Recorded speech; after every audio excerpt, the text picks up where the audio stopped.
Chers frères et sœurs, c'est une joie pour moi de vous retrouver encore autour de la parole de Dieu et de partager ce moment avec vous. L'exhortation que nous allons voir ensemble porte sur le nom de Jésus-Christ.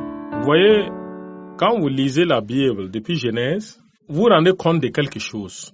Dieu a parlé à Abraham, c'est vrai. La Bible dit qu'Abraham était l'ami de Dieu, c'est vrai.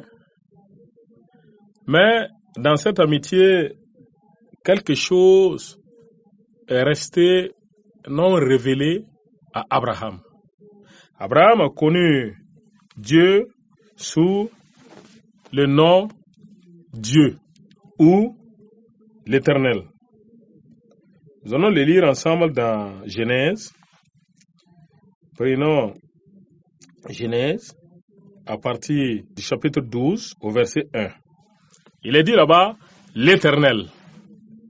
Si vous allez encore plus loin, c'est encore dit l'Éternel ou Dieu, l'Éternel ou Dieu, l'Éternel ou Dieu. Et un homme a failli de justesse avoir la plus grande révélation de son temps et elle est la plus grande révélation même pour nous les chrétiens. Qui est laquelle? Lisons ensemble. Il s'agit de qui? Il s'agit de Jacob. Jacob qui était dans des difficultés et qui a reçu la visite d'un homme la nuit avec qui il a lutté. Lisons ça dans Genèse 32 au verset 24.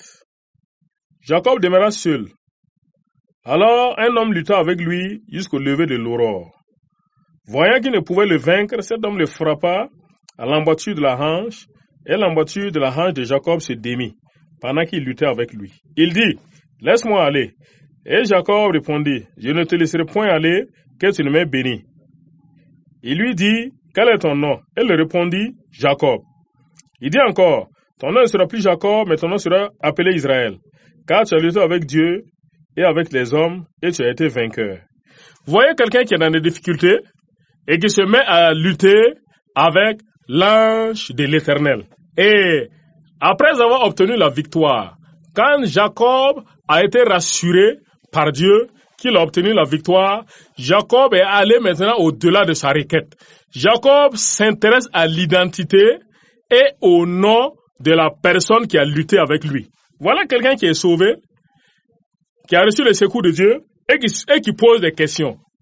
Frère, est-ce que quand tu es dans la difficulté et que Dieu vient te secourir, est-ce que tu vas au-delà de ta difficulté? Si tu t'arrêtes à l'exaucement, c'est bien.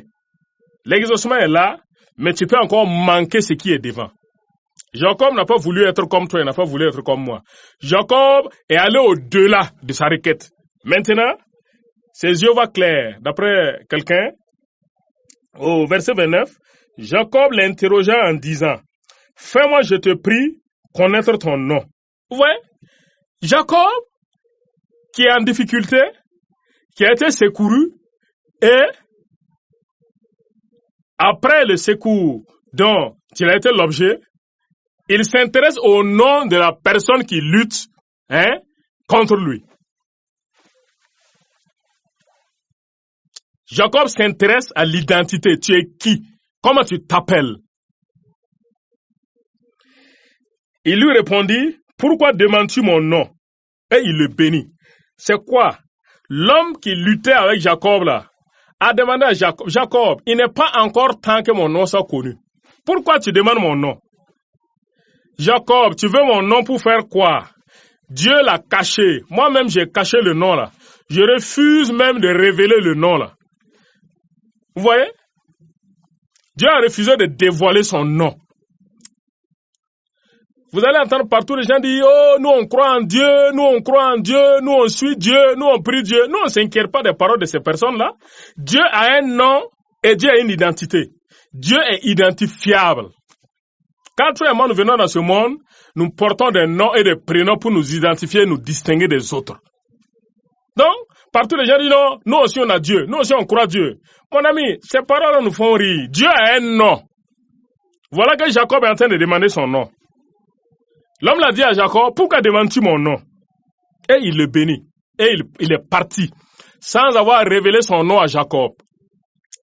Plus tard, Moïse. La Bible dit que Moïse parlait à Dieu face à face. Dieu parle, Moïse répond. Moïse parle, Dieu répond. Mais même Moïse, il a dit à Moïse, je suis l'Éternel ma bannière. Je suis Jéhovah Jireh. Je suis Yahvé Nissi.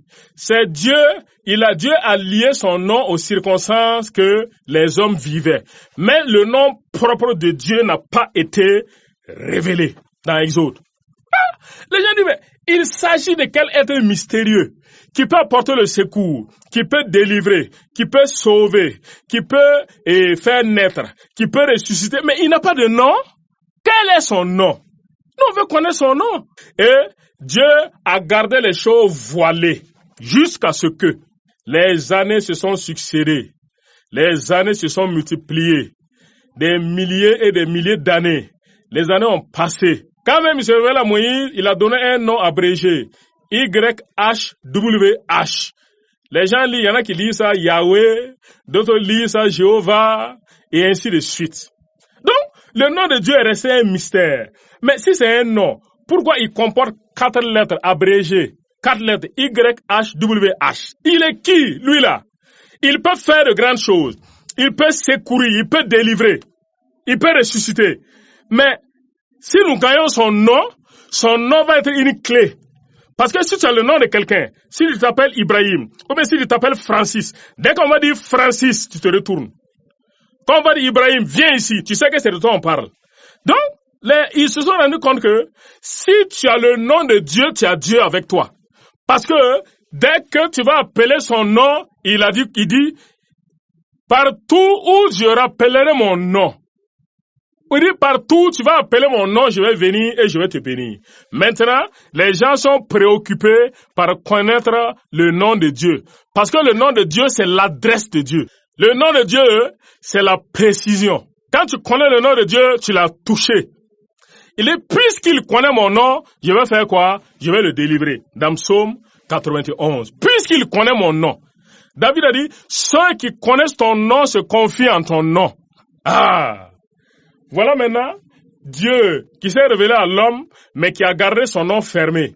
Il y en a qui disent l'Éternel, d'autres disent Dieu, Yahvé Nissi, Yahvé Rohi, Jéhovah Rapha, Jéhovah Sirkenou, Yahvé Kara, ainsi de suite. Il y en a qui disent Elohim, El Olam, El Jibor, et ainsi de suite. Maintenant, Jésus vient dans Jean chapitre 17, et il dit, lisez avec moi, Jean 17, 6. Jésus maintenant dans Jean 17, verset 6, j'ai fait connaître ton nom aux hommes. Ah, voilà le mystère. C'est le nom Jésus-Christ que Jacob voulait connaître depuis Genèse, depuis Dieu a dit niet. Ça marche pas. Il n'est pas encore temps. C'est le nom Jésus-Christ que les serviteurs ont voulu connaître. Dieu a dit, je ne vais pas donner mon nom, je ne vais pas le révéler avant le temps. Pourquoi tu veux connaître le nom là? Les parents de Samson ont demandé, quel est ton nom? Et il a répondu aux parents de Samson, il est merveilleux. Jacob a dit à Dieu, quel est ton nom? Les gens ont demandé à Dieu, quel est ton nom? Jésus a dit, maintenant j'ai fait connaître le nom là. Je disais tantôt, si tu connais le nom de Dieu, tu as l'adresse précise. Tu as une adresse précise. Tu as l'adresse précise de Dieu. Le nom de Dieu, c'est lui-même. C'est son règne, là où il est assis. Quand tu dis Jésus-Christ, Dieu dit yes, me voilà. C'est lui. Jacob n'a pas vu ça. Ah, si Jacob avait vu ça, mes frères. Si Jacob avait vu ça. Maintenant, toi qui es chrétien qui connais ce nom-là, la Bible dit que Dieu lui a donné le nom qui est au-dessus de tout nom. Et devant le nom de Jésus, Philippiens 2:9, tout genou fléchit et toute langue confesse. Regardez un nom qui peut amener un genou à fléchir. Est-ce que c'est un petit nom? Un nom qui peut amener les démons à trembler. Un nom qui guérit. Jésus a dit, en mon nom, vous chasserez les démons. Jésus n'est pas sur la terre physiquement. Mais dis seulement, si tu prononces mon nom, les démons partent. Si tu prononces mon nom, la mer s'ouvre. Si tu prononces mon nom, les situations changent. Si tu prononces mon nom, la bénédiction t'accompagne. Si tu prononces mon nom, les ennemis se dispersent. Ha! Regarde-moi un nom.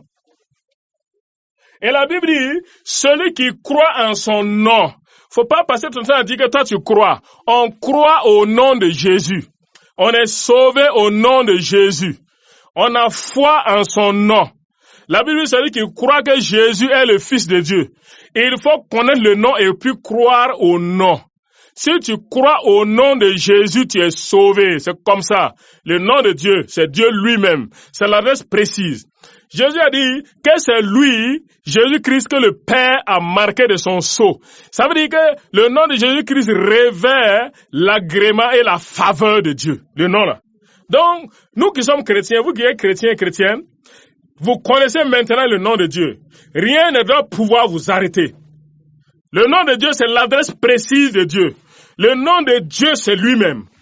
Les noms, c'est pour différencier. Aucune autre personne sur la terre ne peut porter le nom Jésus-Christ. Non. Il y a des gens qui passent leur temps à discuter avec nous, qu'eux aussi ils ont le salut, qu'eux aussi ils sont venus annoncer quoi, qu'eux ils sont venus guider qui. Vous guidez qui et vous annoncez qui? Vous annoncez quoi? Non, le salut est dans un nom. Le salut est dans le nom de Jésus. Le salut se trouve dans un nom. Quand tu dis Jésus, tes ennemis se dispersent. C'est comme ça. Quand tu dis Jésus, le ciel s'ouvre. Oui, c'est ça. Donc, mes frères et sœurs, vous qui connaissez ce nom, qui a été caché, la Bible dit que Christ est le mystère de Dieu caché, mais révélé maintenant par l'Esprit. L'Esprit vous donne de connaître le nom de Jésus. Donc, si vous connaissez ce nom, rendez grâce à Dieu, c'est le plus puissant nom, c'est le nom le plus grand. Beaucoup de gens ont cherché à connaître le nom de Dieu, mais vous, chrétiens, vous le connaissez maintenant. Il y a des gens qui disent non, que Dieu a 99 noms, et que le jour où quelqu'un va connaître le 100e nom, c'est l'homme le plus puissant de la terre. Alléluia, frères et sœurs, c'est vous les hommes les plus puissants. Le 100e nom, c'est Jésus-Christ. C'est lui, qui était caché mais révélé maintenant. Donc, rendez grâce à Dieu, bénissez le Seigneur, parce que maintenant, vous connaissez le nom de Dieu. Que la grâce et la faveur de Dieu soient avec vous, au nom de Jésus. Amen.